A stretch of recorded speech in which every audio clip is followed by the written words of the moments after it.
दिनांक 6 जानेवारी 2025 रोजी शिक्षण विभाग वसमत आणि अहिल्यादेवी होळकर कन्या विद्यालय वसमत यांच्या संयुक्त विद्यमाने 52वे वसमत तालुकास्तरीय विज्ञान प्रदर्शन संपन्न झाले। या विज्ञान प्रदर्शनाच्या उद्घाटन कार्यक्रमास अध्यक्ष म्हणून विद्यालयाचे प्राध्यापक बी.डी. कदम सर तर उद्घाटक म्हणून माननीय आमदार राजूभैया नवघरे, विशेष उपस्थिती म्हणून नायब तहसीलदार डॉक्टर डोणगावकर, गट शिक्षणाधिकारी सतीश काष्टे, संस्थेचे सहसचिव संदीप कदम, मुख्याध्यापिका सरिता शिवाजी पतंगे, केंद्र प्रमुख संदीप वाघमारे, पर्यवेक्षिका श्यामल मोघेकर तर परीक्षक म्हणून प्राध्यापक देशमुख, प्राध्यापक तोटेवार, प्राध्यापक भारसवाडकर, श्रीमती भोसले उपस्थित होते। या वसमत तालुकास्तरीय विज्ञान प्रदर्शनात प्राथमिक गटाचे 70, माध्यमिक गटाचे 25, शिक्षकांचे 12 प्रयोग सहभागी झाले होते। माननीय आमदार राजूभैया नवघरे यांनी प्रत्येक बालवैज्ञानिक यांच्या प्रयोगास भेट देऊन चर्चा केली। या विज्ञान प्रदर्शनात प्राथमिक गटात सर्वप्रथम जिल्हा परिषद प्राथमिक शाळा माळवटा, द्वितीय क्रमांक जिल्हा परिषद प्राथमिक शाळा आंबा, तृतीय क्रमांक अहिल्यादेवी होळकर कन्या विद्यालय वसमत आणि उत्तेजनार्थ म्हणून जिल्हा परिषद प्राथमिक शाळा वाखारी गुणानुक्रमे ठरले आहेत। याच गटातून दिव्यांग मधून जवाहर बालक मंदिर वसमत तर आदिवासी म्हणून अनुदानित प्राथमिक शाळा सिरली गुणानुक्रमे ठरले आहेत। माध्यमिक गटात प्रथम जिल्हा परिषद प्रशाला वसमत, द्वितीय अहिल्यादेवी होळकर कन्या विद्यालय वसमत, तृतीय बहिर्जी स्मारक विद्यालय वसमत आणि उत्तेजनार्थ निवासी हायस्कूल बाराशिव गुणवंत ठरले आहे। दिव्यांग गटात रमेश वडपूरकर माध्यमिक विद्यालय खांदेगाव आणि आदिवासी गटात अनुदानित माध्यमिक आश्रमशाळा सिरळी गुणवंत ठरले आहे। शैक्षणिक साहित्य गटात प्राथमिक गटात जिल्हा परिषद प्राथमिक शाळा कवठा तर माध्यमिक गटात बहिर्जी स्मारक विद्यालय आंबाचोंडी आणि प्रयोगशाळा सहाय्यक परिचर गटात मॉडर्न उच्च माध्यमिक विद्यालय वसमत गुणवंत ठरले आहे। सर्व गुणवंत बालवैज्ञानिक यांचे स्मृतिचिन्ह प्रमाणपत्र देऊन उपस्थित मान्यवरांच्या हस्ते गौरव करण्यात आला। या कार्यक्रमास सर्व केंद्र प्रमुख, विषय तज्ञ, अहिल्यादेवी होळकर कन्या विद्यालयाचे शिक्षक, कर्मचारी वर्गाने परिश्रम घेतले। कार्यक्रमाचे सूत्रसंचालन श्री मिटकर एलप्पा यांनी केले।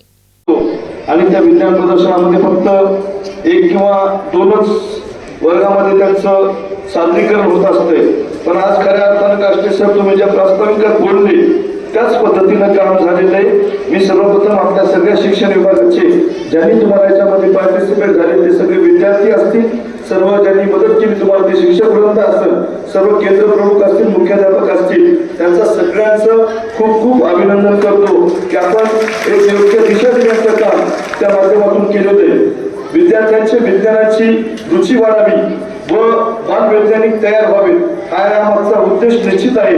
मुलांमध्ये वैज्ञानिक दृष्टिकोन वाढला पाहिजे, यासाठी अशा विज्ञान प्रदर्शनांची गरज असते आणि ती तुम्ही राबविण्याचं काम केलेलं आहे। मी मग एवढंच म्हणतो, प्रत्येक भाषणामध्ये एवढंच सांगितलंय की गुणवत्ता ही फक्त मेट्रो सिटीमध्ये, हायर सिटीमध्ये किंवा कॅनव्हास स्कूलमध्ये जाणाऱ्या विद्यार्थ्यांमध्येच नाही, तर आमच्या जिल्हा परिषदच्या शाळेने सुद्धा आता कात टाकलेली आहे। जिल्हा परिषदच्या शाळेमध्ये माझ्या तालुक्यामध्ये MNSच्या बाबतीमध्ये जर एक्झाम झाले तर 1 कोटी रुपये शिष्यवृत्ती सर निश्चित आपल्या सगळ्या विद्यार्थ्यांना येण्याचं काम करतंय। त्याचं श्रेय मी या सगळ्या शिक्षकांना, त्या विद्यार्थ्यांना, त्यांच्या पालकांना देतो की आपण बघितलं असं कधी पुण्यात, मुंबईसारख्या हायर सिटीमध्ये कॅनव्हास स्कूलमध्ये मोठे लोक त्यांचे लेकरं बाळ शिकू शकतात, तर तुमच्या आमच्या ग्रामीण भागातील शेतकऱ्यांचे, शेतमजुरांचे, तुमच्या आमच्या बहुजन समाजाची मुलं जर कुठं शिकत असतील तर त्या दोन गोष्टी फक्त गरीब माणसाच्या आणि शेतकऱ्यांच्या राहिलेल्या आहेत। एक लहानपणी बस आणि दुसरी जिल्हा परिषदची शाळा, आणि त्या जिल्हा परिषदच्या शाळा त्याच्यामध्ये गुणवत्ता टिकली पाहिजे। त्याचं कामामध्ये सगळ्यात उत्साही असलेली, सगळ्यात चांगल्या पद्धतीनं नियोजनबद्ध असणारं एक विज्ञान प्रदर्शन, मागचे विज्ञान प्रदर्शन एका 1.5 वर्षापासून इथं आल्यानंतर बघितलं की थोडासा इथंचा विज्ञान प्रदर्शनाचा रूप वेगळा आहे आणि कुठेतरी आपण आपल्या विद्यार्थ्याला एक सर्जनशीलतेसाठी, चिकित्सकेसाठी, निर्णय क्षमतेसाठी एक प्लॅटफॉर्म उपलब्ध करून दिला पाहिजे आणि विज्ञान प्रदर्शनासारखा प्लॅटफॉर्म आपल्याला तो मिळू शकतो।